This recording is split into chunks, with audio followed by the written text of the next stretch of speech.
Messieurs, dames, bonsoir. Pour cette vidéo des 5 ans de la chaîne, comme l'année dernière, nous allons un petit peu revenir sur ce qui s'est fait sur la chaîne en 2017, parler un petit peu de ce qui va se faire en 2018, évidemment. Mais en plus, j'ai décidé de rajouter un petit bilan série 2017. Alors pourquoi je l'ai pas mis dans le bilan cinéma? Parce que les séries, c'est pas du cinéma. Pas encore, mais voilà, c'est juste pour faire un petit aparté, c'est pour faire un petit truc en plus par rapport à l'année dernière. Et il y aura également en fin de vidéo une grosse annonce. Mais on y viendra en temps voulu, bien sûr. Alors, en 2017, qu'est-ce qui s'est fait sur la chaîne? Il n'y a pas eu énormément de choses extraordinaires, je trouve.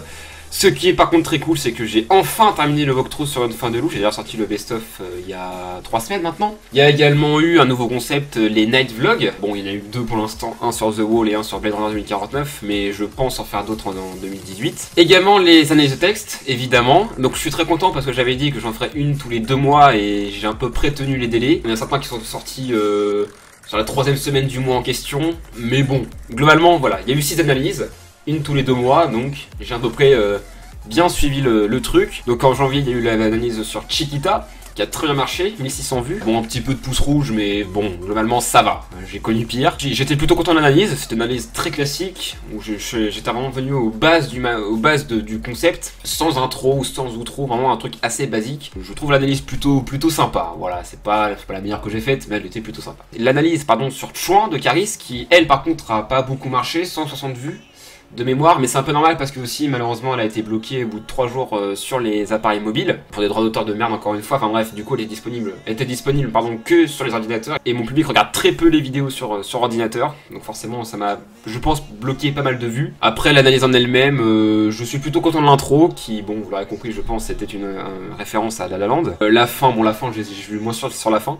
Je sais pas pourquoi je me suis mis à danser, ça m'a paru une bonne idée sur le moment, mais bon, finalement c'est pas terrible. Mais par contre, en ce qui concerne l'analyse en elle-même, je la trouve sympa, voilà, pas non plus d'étincelles, mais je l'ai trouvé plutôt sympa. En mai, il y a eu ensuite l'analyse sur Chocolat, de l'artiste. Pareil, qui a très bien marché, 1600 vues, et elle a plutôt été bien reçue. Encore quelques pouces rouges, mais globalement le ratio est plutôt bon. Je suis très content de l'intro de cette analyse, je la trouve très stylée, et là, sur cette intro, il y a une référence à Grave, en tout cas au niveau de la musique. L'analyse en elle-même, et je trouve plutôt sympa. Et l'outro, pareil, pas forcément utile non plus, je crois que je me suis un petit peu trop emmêlé, ça vaut ce que ça vaut. L'analyse ensuite en juillet, il y a eu Beaumaillé, Pourquoi Chérie, qui pareil a très bien marché, 1500 vues. Une intro très classique, pas d'outro, parce que les 2 outros ratés précédentes m'avaient un peu refroidi pour faire une outro, donc j'ai décidé de faire une analyse juste avec une petite intro comme ça, et elle était très sympa, elle me fait plutôt rire, ça va. Ensuite en septembre, il y a eu l'analyse sur J Balvin, Mirente, et là ça a été un petit peu le début de la décadence, parce que l'analyse n'a pas du tout marché.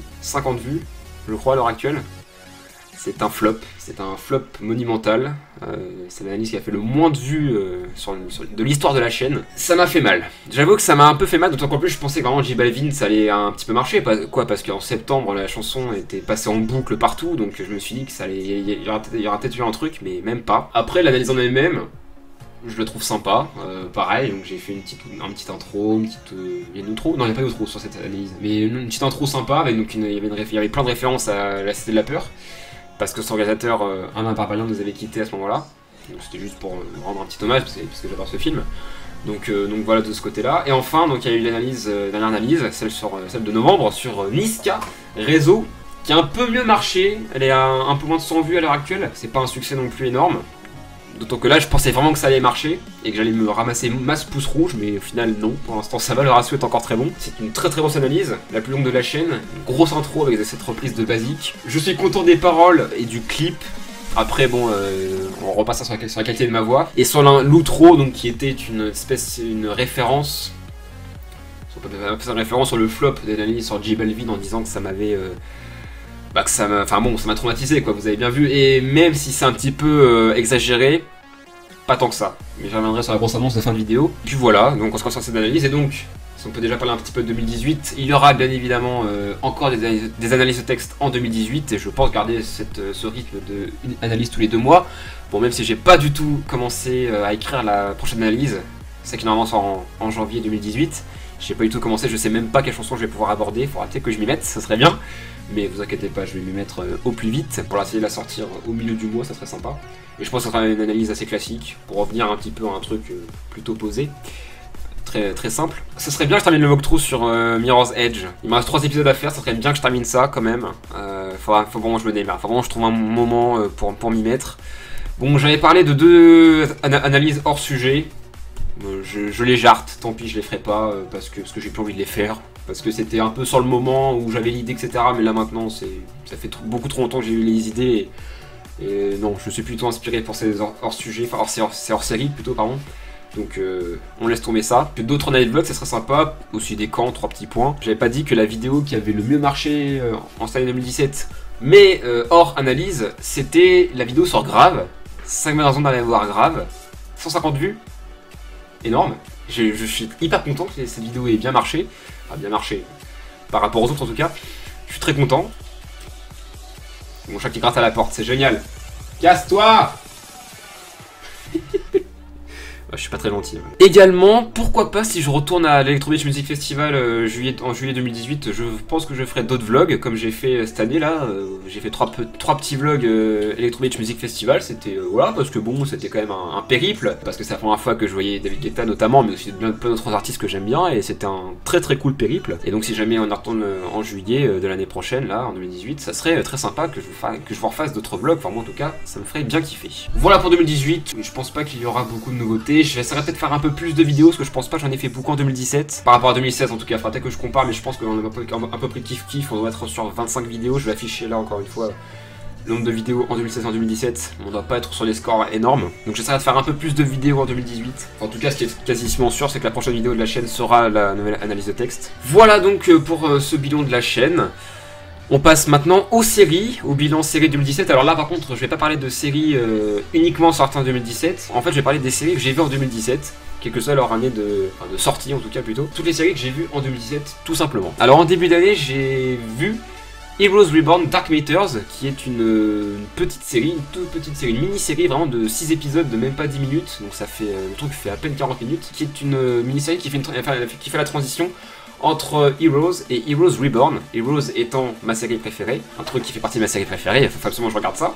Et c'était très sympa, c'est entièrement filmé en caméra subjective, et c'est bien foutu, les effets spéciaux sont plutôt bons. C'est pas un truc essentiel pour faire entre Heroes et Heroes Reborn, donc voilà, c'était plutôt sympa. Après j'ai revu une série qui s'appelle Flash Forward, qui était une série qui devait remplacer, c'est très rigolo que j'en parle parce que j'en parle juste après, une série qui devait remplacer Lost. Flash Forward est sorti à la rentrée 2009 sur ABC. 2009, Lost était proche de sa fin.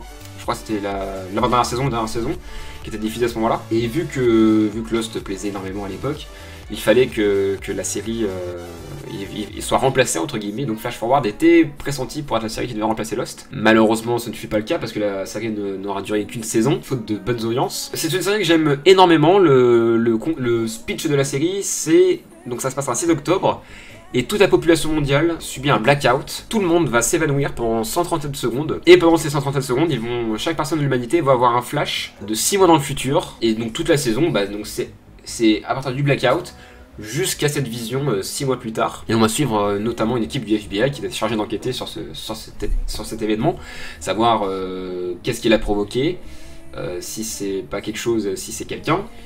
Pourquoi ils ont fait ça, est-ce que ça va se reproduire, etc. etc. Moi je trouve la série très passionnante, mais malgré quelques faiblesses scénaristiques, mais bon, c'est très minime. Moi je trouve la série très appréciable et je suis très triste qu'elle n'ait pas eu de saison 2. Ça aurait été cool, je pense. Ensuite, donc, j'ai vu Lost. Je vais pas en parler beaucoup ici parce que j'en ai fait une vidéo. Je vais aller voir en description. Mais pour résumer, j'ai beaucoup aimé Lost. Entre la saison 3 et la saison 4 de Lost, j'ai eu le temps de regarder la saison 5 d'Orange is the New Black, que je trouvais très sympa. Elle manquait d'un gros cliffhanger par rapport à la fin de la saison 4, qui elle était juste ouf. Là, ça manquait un petit peu d'un gros truc pour nous hyper pour la saison 6. À part ça, la série est toujours très bien. Elle est de plus en plus politisée, ce qui est super cool. Elle est de plus en plus pertinente, ainsi. Les actrices sont toujours aussi géniales. Les personnages sont toujours aussi géniaux. Et voilà. C'est une très bonne série, moi, c'est une série que j'aime énormément. Après avoir vu Lost, j'ai regardé 13 Reasons Why, qui a beaucoup fait parler d'elle cette année. J'ai beaucoup aimé. Peut-être que c'est un petit peu gnangnan, que c'est la joue un petit peu teenager à certains moments. Mais le propos reste extrêmement pertinent et intéressant. Les acteurs sont excellents. D'ailleurs, Catherine Langford qui joue... comment elle s'appelle déjà? Waouh, comment elle s'appelle? Ah, Anna Baker, j'avais oublié son nom. Donc l'actrice est nommée aux Golden Globes, ce ce qui est super cool. J'ai hâte de voir la saison 2, même si je sais pas trop si on pourra raconter, mais j'attends de voir. Ensuite, après avoir vu The 13 Reasons Why, j'ai enchaîné sur The Leftovers, qui est une série qui a été créée par Damon Lindelof, enfin qui a été co-créée par Damon Lindelof, qui est un des co-créateurs de Lost. C'est majoritairement pour ça que j'ai voulu voir la série. Qui est une série donc qui a comme point de départ 2% de la population mondiale qui disparaît d'un seul coup comme ça, un 14 octobre. Et on bascule directement 3 ans dans le futur. Et on va suivre des personnages qui ont été plus ou moins affectés par cet événement. Même si cet événement, sans vous spoiler, finalement n'est qu'un prétexte, vu ce qui se passe dans la série. Et c'est une série que j'ai beaucoup aimée, mais qui alors va tout faire pour vous repousser. C'est une série qui est extrêmement compliquée à aborder, c'est une série qui est très difficile, dans laquelle il est très difficile de rentrer, d'être impliqué dedans. C'est très difficile, il m'a vraiment fallu du temps pour être impliqué dans la série. Mais une fois qu'on est dedans, c'est magnifiquement mis en scène, c'est superbement joué, tous les acteurs sont parfaits. La musique de Max Richter est formidable, ce compositeur est juste ouf. Voilà, enfin c'est une série qui, alors je vous préviens tout de suite, ne donnera aucune réponse aux questions que vous vous posez.